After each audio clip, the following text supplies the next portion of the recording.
Welcome to day 15 of my 30-day challenge where I aim to build and design a Christmas/winter island in just 30 days. I can't use Nintendo Online or the DLC, but I am allowed to time travel and we have some goals. I can't believe that we are halfway through with the challenge already. I wouldn't say it flew by because I have been totally consumed by this island and this challenge for 1.5 months. But I am so happy to be able to post daily and share the creations of North Pole with you. You are probably like, yeah, stop that emotional blathering. We want to see the autofill villager already. Okay, let's go and see who it is. I can see the big red soul sticker already. I thought maybe we get another day, but it autofilled immediately. And we got Queenie. Now, is that the purple ostrich or the purple eagle? I'm pretty sure she is purple. She is the ostrich. Not the worst, but the purple isn't gonna work. Well, maybe we get a nice campsite villager down the line or collect some more miles to go villager hunt on day 20 or something. Well, all that time traveling did kind of mess up my cleaned area. I have prepared a lot of items that I want to recolor, so let's visit Cyrus and check our options. I don't know if you noticed, but at the end of last episode we did find a train set that fell from a tree on the very last mystery island. So we will definitely customize this to match winter and use it up at the train tracks. I have to use these flowers sometime soon. They are getting out of control. Since we are here already, let's see what Kix brought. Might get some ski boots. Could we make a ski build? We don't have the ski rack item or anything else that could fit really. And you know which DIY we got from Rocco? The sleigh. That is just perfect. I thought about a build with that, so we will definitely tackle that in the next few days. But I'm getting ahead of myself. Let's visit Cyrus, as I said before.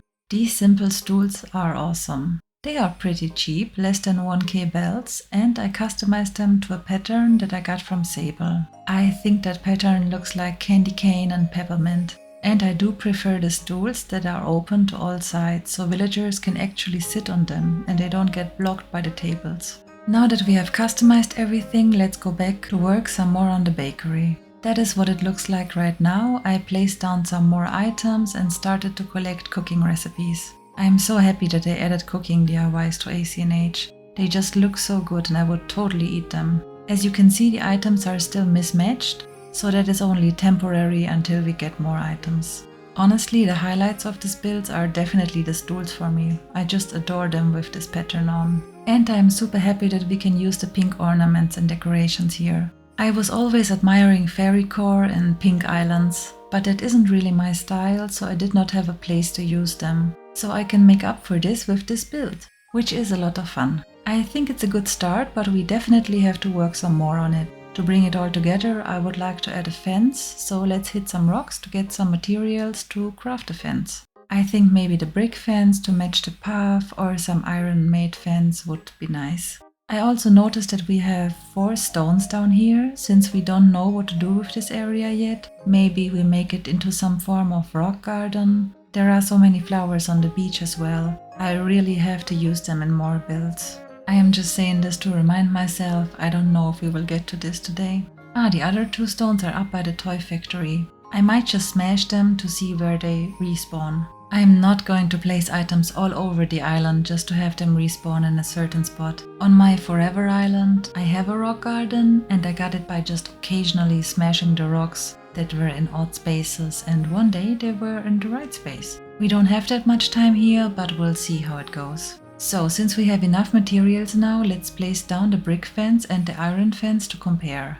I think the iron fence looks better since it's see-through, while the brick fence looks a little too harsh for this area. I can still use the brick fence along resident services, but we will go with the iron fence for the bakery. But not in that color, of course. Looking at the available colors, we do not have pink, but we do have white, so let's go with that. I'm always struggling with the fences. I don't know if I should place them on the path or on the snow. And second of all, I do not like the space they need. Like, why can't I inch that cute sofa just a little bit closer to the fence? I think it looks unnatural. But speaking of the cute sofa, I will order some more of them so we can make a comfy area at the entrance. So the bakery does not have only tables and chairs, but also booths for bigger parties or just to sit more comfortable. So you can come with your laptop, snuggle in a corner, write your book or blog or whatever you like. Maybe just come with a book and read while eating a slice of cake. I also want to use some pink Christmas garlands, so let's shake some trees. I like the ornament stuff, but customizing them is so expensive. Not just with Cyrus, but I calculated how many customization kits we would have needed to customize all of the items I just crafted, and it was over 40. So even if they are cheaper, in my head it's faster to just go to Cyrus than to buy so many kits. Looking at the backdrop of the winter bakery, I do not think it's impressive enough. We need more decorations and more gingerbread backdrops. It needs to look like a gingerbread castle. So I did fiddle a lot with this. I even had to alter the river to make it symmetrical, but I think it was worth it. In such a narrow space, there is a lot of picking everything up to place one item, then placing everything down again, and so on. Then I added the garlands for now. As I said, I'm not too happy with the gap, but I will leave them like this for now. Then I thought, why not use the snow path I made?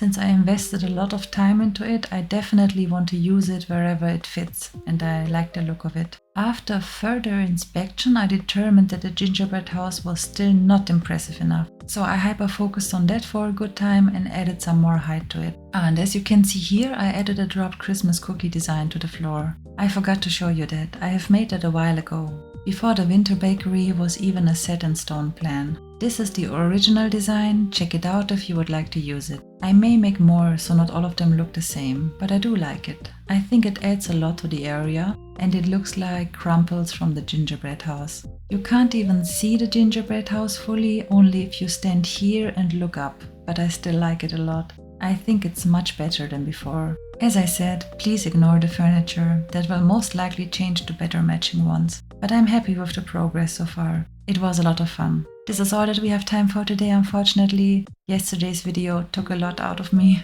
It was a lot to edit. But we will work on some more builds tomorrow. This summarizes day 15 of North Pole. If you would like to follow my journey, feel free to subscribe and come back tomorrow for the next day. I appreciate you for being here. Let me know what you think of the winter bakery so far. And what would you add to it? Have you ever used the pink ornaments? Thank you so much for watching and see you all tomorrow.